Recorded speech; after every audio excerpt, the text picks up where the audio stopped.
Hyundai Creta Electric is an amalgamation of everything we love about the Creta with all that we love about electrics. Now that's a statement I made when I first reviewed the car back in January 2025. We've had the car for a few months, we've covered enough kilometers now, and today I have Sergius Barretto sitting in full boss mode. Sergius, do you agree? Yeah, first of all, I'm sitting in boss mode, yes, absolutely, but that's only because you insisted on driving. I think fully agree with that statement, and that's what we're going to be explaining in this video, living with it, But speaking of boss mode, yes, it is a really nice place to be, and the boss mode function, which is here, I can, move the front passenger seat ahead or bring it closer, recline this, so can create a bigger space for you should you want that. So pretty much boss function here in the rear, and I think that's one of the reasons why we said this is everything we like about the Creta, right? That it's just that car that is like a jack of all trades, does everything right. Comfort, as you can see, at least on the back, spot on, right? Comfy seats as well too, ample amount of leg room, good headroom. And despite being an EV, the floor is not too high, so you're not seated uncomfortably. You're right. Thanks for pointing that out. Yeah. In fact, I would have said that if I was sitting in a knees-up position, but it's not. It's very slightly more compared to the ICE Creta, but as far as EVs go, it's not really that bad at all, as you can see, and I can stretch out my legs there. So comfort, we all really loved it. In fact, my wife, my kids, they all really love this car. Andy loved driving the car, of course. Kids love sitting here in the back, especially with these fold-out trays. Yeah, there's a lot to like. I mean, even the sunroof, like the sky is beautiful today. Yeah. And you keep teasing me that I love sunroofs, but then just look at it. Yeah, it just adds so much more light into the cabin. It makes the cabin feel brighter, airier.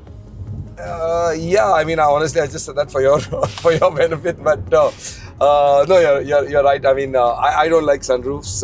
It's I don't know, something I don't seem to use much, and I prefer it closed because of the heat. But on a day like this, I don't think you would mind it. I suppose we'll agree with him. So yeah, okay. So yeah, you're right. It is quite a nice day. I want to ask you, Sarah gets road sick. Yeah. So when you went on your long drives, actually we took it to Pune. Right. She actually liked this car, and in fact, the suspension. Having gone electric, there's extra weight on the Creta. They've had to beef up the suspension stiffer, but it didn't ruin the ride. Actually, it improved it. Because they managed the damping and the spring rates really well. It feels more stable, more tied down, and she has no complaints from this one at all. And even over bad roads, probably when we head back to the office, right outside our office, right, we have the road from the surface of the moon. So it doesn't feel bad at all. It actually soaks up everything. So. And even though its battery is visible from the outside and sticks out like a sore thumb, ground clearance hasn't been an issue for us. The Creta Electric has cleared everything our roads had to throw at it. Honestly, even at cruising speeds from the driver's seat also, it's just so planted and so composed. So there's none of that vertical movement. And I think this is the best riding version of the Creta. And perhaps the best version of the Creta too. Do you remember what happened in Coast? Right. Yes, actually, we should put those videos up, Saumil. If nothing else, at least to roast Nikhil, because we'll have them up for you as well. We did some drag races with the Creta. Family electric SUV versus its sporty sibling. It's the Creta N-Line versus the Creta Electric.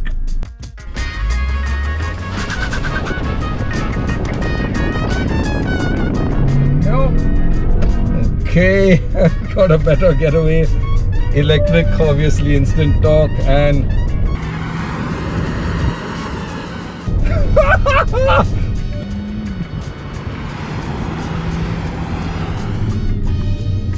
it also outran in the drag races a BMW iX1. I got him! It was actually winning. Oh man. Oh my god, I got it!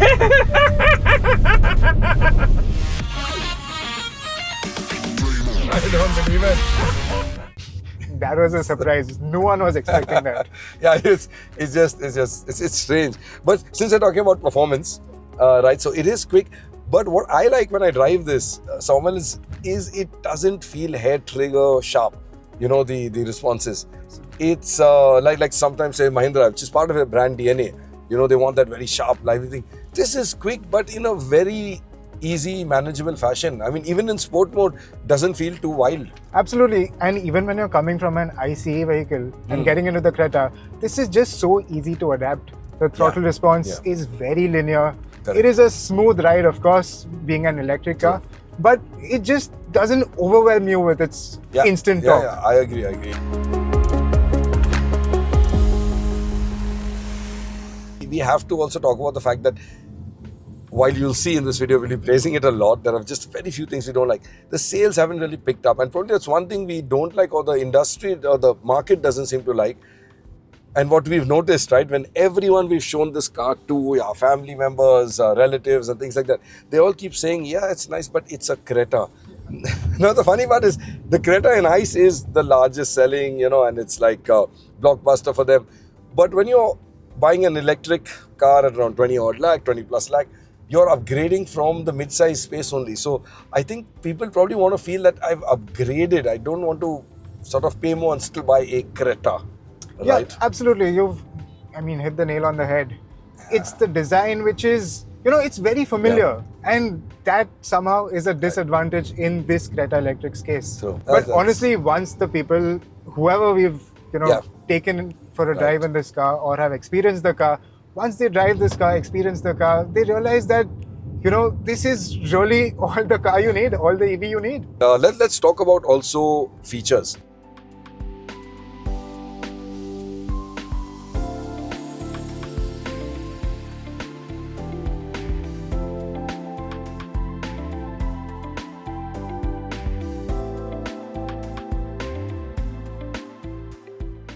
Yeah. Because that's what makes up a Creta, right? I mean, I think we like almost all the features. And I'm saying almost all because I think what I didn't like, in terms of features is the fact that there's no wireless Android Auto.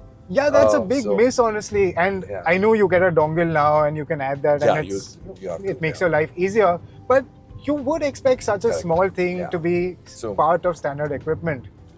Second thing, I think the seats, of course, they look nice, bright.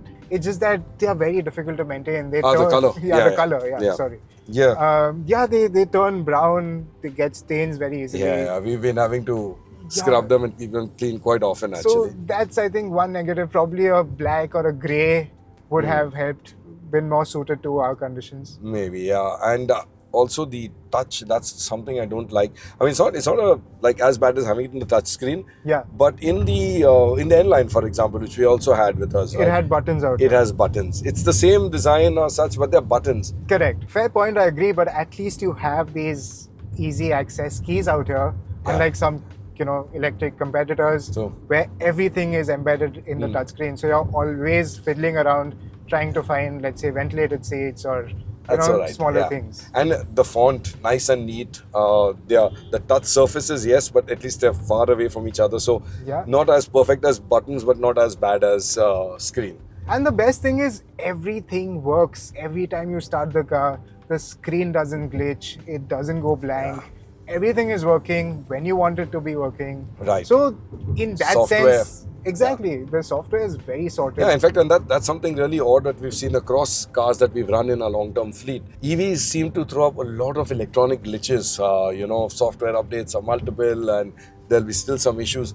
This one has almost been perfect because we've had one, two, and very rare, like I think with me, the door open, the request sensor sometimes doesn't trigger. I have to pull the key out and open it. I don't know why. I changed the battery.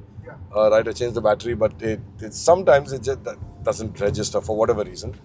And even I faced a small little glitch, but no one else in the office seems to have faced it. The sensor thing. The front parking sensor. Yeah. So when the car was at a standstill, without anyone or any object close to the bumper, the parking sensors just triggered. Sure, there was no cat like a lazy Rakesh around the car or No, something, there was right? absolutely nothing. Okay. I don't know. So it must be a one-off, I honestly. suppose. Yeah, but otherwise you're right. I mean, software is really, really stable. The UI very nice to use and easy layered. In fact, Hyundai has been like a standard for us in terms of UI user friendliness, right? I think logically laid out, logically structured. So Absolutely, another good everything thing. is just so easy to understand. So even if you're coming from, let's say, any car for that matter, and you get into a Creta, you know where things are, you know how things work. So I think that learning curve is the easiest Yeah, in the for Creta sure, Electric. for sure. Yeah, and speaking of software, we've had a software update in the time it's been with us. We've had one update on the infotainment, but we've had one major update to its charging system software. In fact, I had to go back to the workshop for that. And Hyundai said, or rather, the claim was that after that, they improved the charging speeds, right? And I think you put it to the test. We tested this both before and after the software update, right? In fact, let me check if you remember the numbers, because knowing you'll probably remember them by heart. But I have them here. So, what were the speeds? So the first thing I did was I dropped the SOC to less than 20%, took it to the BKC 150 kilowatt charger, Right. and plugged it in. Right. So what I noticed is that now the average charging speeds have improved to 67 kilowatt, and Okay. with peak charging speeds at 72 kilowatt. Earlier, the average charging speeds were around 41, 42 kilowatt, and peak charging speeds were 46. What that means in the real world is that a 20 to 80 percent fast charge would take around 28 minutes Okay. after the software update, which was earlier taking over 50 minutes. So you're saving time in the real world, and you're getting range quicker, Right. or you're topping up your battery quicker. Yeah. So it's a win-win. And was I right? Yeah, I was just going to say all the numbers absolutely correct. You're right. 20 to 80 used to be 50 minutes after the software update. It's now 28 minutes. So that's a big jump for sure. Its range didn't improve as such. It was more the charging speed, obviously, but the range is also really good. I mean, we've put it through our standard, test cycles of the Autocar standard testing. During our term with the car, we did a Mumbai run. In a single day, on a single charge, we covered a total distance of 390 kilometers without really trying to extract or maximize efficiency. And it was in normal mode. And the Creta Electric did it with absolute ease. So after covering 390 kilometers, we were still left with 10% of SOC. Yeah, and this was going to Pune and back, and so that means you had the guard climb. You used normal mode. You Everything. didn't use eco mode. We drove around in Pune city Yeah. as well. And AC was on full day. Right. And just drove it like a regular user would. Right. And even, what about you? Your office to home journey? Easy. I mean, honestly, Saumil, it's so stunning for office to home. Yeah. The efficiency also, and I know a lot of people don't pay attention to this because yes, electricity is cheap, but the efficiency that you get out of the Creta is quite amazing. I mean, without trying, it's 8 kilometers per liter plus. In fact, right now we've been filming and we were stationary for a while doing all of the setups and things like that. It's still showing, it's almost 9. It's 8.9. It's almost, yeah, exactly. It's almost 8. Yeah, it's 8.9 kilometers per kilowatt hour. So that's a pretty amazing figure to have. And in fact, on some journeys, we've had it even nudging 10. So yeah, very efficient. And before concluding this video, let me also tell you that the ADAS on this car is actually quite usable. It's well suited for our conditions, honestly. And I don't mind leaving it on. Yeah, in fact, you're right, because I don't turn it off on my way to the office and back. I used it going to Lonavala, so part of the expressway.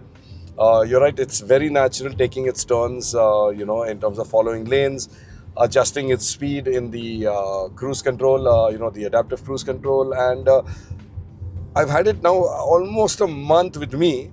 I've not had a single sort of over-eager emergency brake. And one more thing I'd like to talk about is the Regen settings. They are very natural. The car slows down very naturally. There are 4 modes, or 5 rather, level 1, 2, 3, and I pedal, and then there's Regen off. So I think for daily use, I use level 1 or level 2, which is very good enough. And sometimes even on the highway, I turn it off. Zero, yeah, absolutely. In fact, I use zero quite often because I like to lift and coast.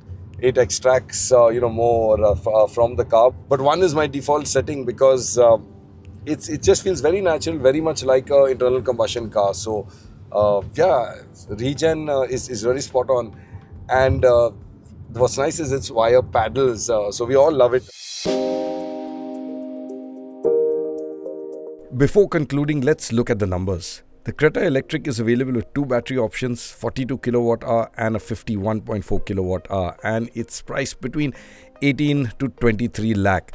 Now, an 11 kilowatt home charger is available as an option for 73,000. So what does the maths all work out to? Charging at home, assuming an electricity cost of rupees 8 per unit, a full charge costs just over 400 rupees. And with a real world efficiency of 8 kilometers per kilowatt hour, running cost can be 1 rupee per kilometer. Of course, DC fast charging is more expensive, with tariffs ranging from 24 to 28 rupees per unit. And that would take the total cost for a full charge to about 1,200 rupees. But even then, the running cost would remain significantly lower than a petrol automatic Creta, which stands at roughly 8 rupees per kilometer.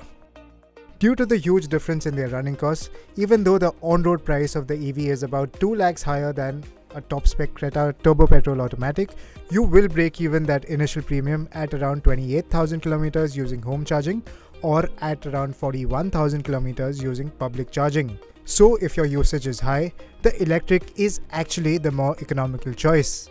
With that, it is time to sum up.